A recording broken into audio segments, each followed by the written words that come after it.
What's up YouTube? My name is Miranda and I am here today at Spring Maid Mountain in North Carolina, and I'm going to be talking to you about whether or not I should be taking a hammock or a tent on the AT.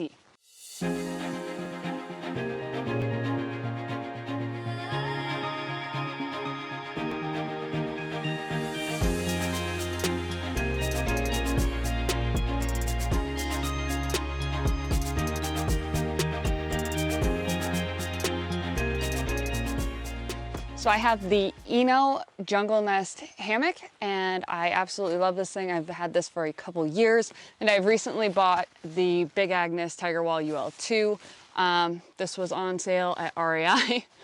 Big reason why I got it. I wasn't really planning on tenting. I wanted to, save some money, but I heard a lot of good things about the tent. So I figured I'd give this a go. So why am I doing a video on these two topics? You would think, okay, well, you already had a hammock, why don't you keep it? Or normally people have a tent and they just stick with that. I was actually a hammocker. I was switching over to the tent for the AT because I've had a lot of people say that that's what you need to do. But while I was out hiking Grandfather Mountain with my cousins, I ended up running into a fellow AT thru-hiker, and thank you, Mr. President, who was, kind enough to share with me some wisdom from his experience out on the AT, and he brought to my attention some of the differences between tents and hammocks, and there were things that I didn't really think about, since I've been getting a lot of just opinions from people who are like, okay, well, this is what I think would be good, but this is actually, some things were brought up from someone who's actually done the AT. And so thank you, Mr. President, for your time and your wisdom. And I'm going to be talking to you guys today about a tent or a hammock on the AT. So like I said, this is the Jungle Nest, and I absolutely love this hammock for the fact that it has the built-in bug net. One of the biggest reasons I didn't want to take the hammock with me out on the AT is because I was afraid of not being able to have any dry space. I like being able to go into a tent and have the space to just be dry and, have everything put out, and it's just protected from the rain with the tarp. I was told that actually isn't an issue because you just throw your tarp up first and then you get under it and then you can set everything else up so you're out of the rain. I don't know why that thought never occurred to me, but it did not. Another thing I love about the hammock is it doesn't matter what the ground is doing as long as I have two trees. This is this is a pretty steep hill. It just keeps continuing, and I like that this has the versatility to go in more places. I also appreciate the fact that you always have a spot to sit. So as long as there's two trees, like I said, the possibilities are endless. Hammocks are great in the summer. I absolutely love them in the summer. I do have an underquilt for this. It's a big old log of fluff, and I wouldn't be taking that on the AT with me. I'd have to get a different underquilt, which is one of the things I'm looking into investing in for this if I do decide to take the hammock with me. If you don't have the underquilt, so in the hotter time of the year and you're trying to sleep and you don't have the underquilt, I did find the mosquitoes tend to come up and bite your rump right through the fabric just because your butt's hanging there. And my biggest fear about having the hammock out with me out on the AT is I truthfully feel like a hanging bear burrito.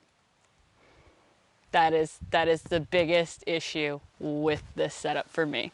One day or one night, I'm gonna be sleeping in my hammock, all cozy and comfy, and a bear, I'm just gonna be hanging there, and my butt's just gonna go up, but I'll feel myself slide over something, and a bear's just gonna walk right under that, and be like, turn around, and be like, that's a hanging burrito, and then I'm gonna be eaten. So like I said, this is the Big Agnes Tiger Wall UL2 tent. Now the reason I got this, I lucked out. I was not going to buy an ultralight tent. I ended up getting it on sale at REI. I'm sure you're not surprised to hear that, but I was surprised to see it on there. So I did get it pretty much half off. There's nothing wrong with it, in my opinion.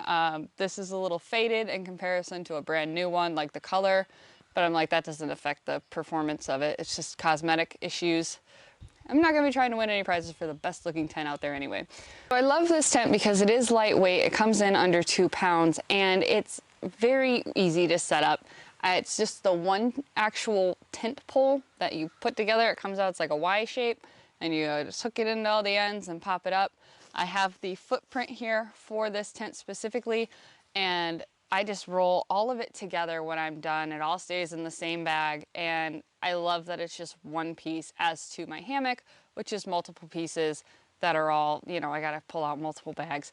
I do feel like the tent packs down smaller than the hammock, but the downside of that is I don't feel like the tent is as comfortable. I really like the fact that I have elbow room and, you know, I can just spread out and put my stuff where I need to. It does have, when the tarp is on, it comes out, and I do have 2 vestibules, which is really, really nice as well. I love that about this tent. Another thing is this is a 2-person, so I have extra room when I'm in there by myself, but if something happened, last time Joy and I went hiking together, her tent wasn't going to work, so she ended up bunking with me in mine, and we had plenty of room for 2 people. Plenty of room meaning we could both lay down in there and roll if we needed to, but not plenty as in we both had a lot of elbow room. Now when I was out hiking and I met Mr. President, he had pointed out that, you know, you need to put your feet up, and it really helps with the lactic acid and everything that's going around, and you know, your feet are swelling, you're doing a lot of hard impact and labor with your feet, and they're your most essential asset out there, really, if you think about it. And elevating your feet after a long day of hiking is one of the best things you can do for them. Now in the hammock, it's really nice because your body does like the banana shape. So you're kind of like in one of these situations. Depending on how you hang it, you can hang it like that too. I've done that before. But your feet are always above your head. And even just a slight elevation above your head, it's really nice because that helps your feet be elevated, and it's really good for the feet recovery at night. And then you get up in the morning, you can keep going. And you just don't get that out of a tent. I've tried doing the lay down with my feet up. So like in this circumstance, my head was there, my feet were here, but then everything slides. You're just sliding all night, and it's just really weird. And it's not the greatest. Another downside of the tent is I feel like it is very specific to certain areas. Now this one is very tiny, I feel like, but you still want flat ground, and you don't want to be laying on like rocky, stony, rough, rugged area with a tent, even with an air pad, well, even with a pad, because you'll still feel the lumps and bumps underneath that, whether it's you know, the thermarest or you have an air pad like I do. Now this is a very manicured area that I'm in right now, and it's actually really plush. You got lots of pine needles, so it's really nice. But I still had to go around and clear out all the big chunks of sticks that fell from the trees, because you don't want to be laying on those either. Now I know that there's supposed to be campsites and whatnot. My fear with that is we'll get to one that's full or only has one space, and Joy will be able to set up her tent and I won't be able to set up mine, or vice versa. So if I had the hammock, I do feel like I have more options as far as where to go and where to set up. So those are the pros and cons of my opinion about the hammock and the tent. Now, I still am not sure which one to take on the AT, although I have had, you know, with conversations from people, I've been getting comments from you guys about, you know, what's best. The tent here is going to be good for sleeping up on the butte and having awesome views, you know, mountaintop views. Those are the experiences you're looking for.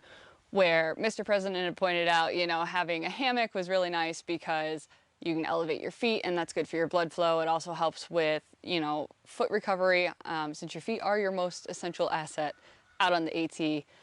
I do really love both setups. I have great pros for both. The cons, I feel like I have a few more cons on the hammock than the tent itself, but I mean, really weighing it out, I'm not sure. I think I do need to give my hammock a few more runs in the rain and like go out on a really rainy weekend and see how that goes down. The tent has been caught, I've been caught in a rainstorm with the tent before, and it was fine. It was great. I loved it. Slept really well. It was nice having the white noise of the rain. Anyway, guys, I hope you found that helpful. I appreciate you sharing your day with me. And if you want to keep up with me and my crazy life, hit that subscribe button, and I will see you in the next one.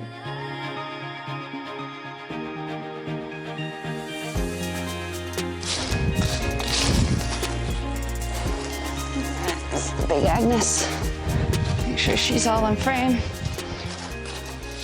Are you f***ing kidding me? I missed all of it.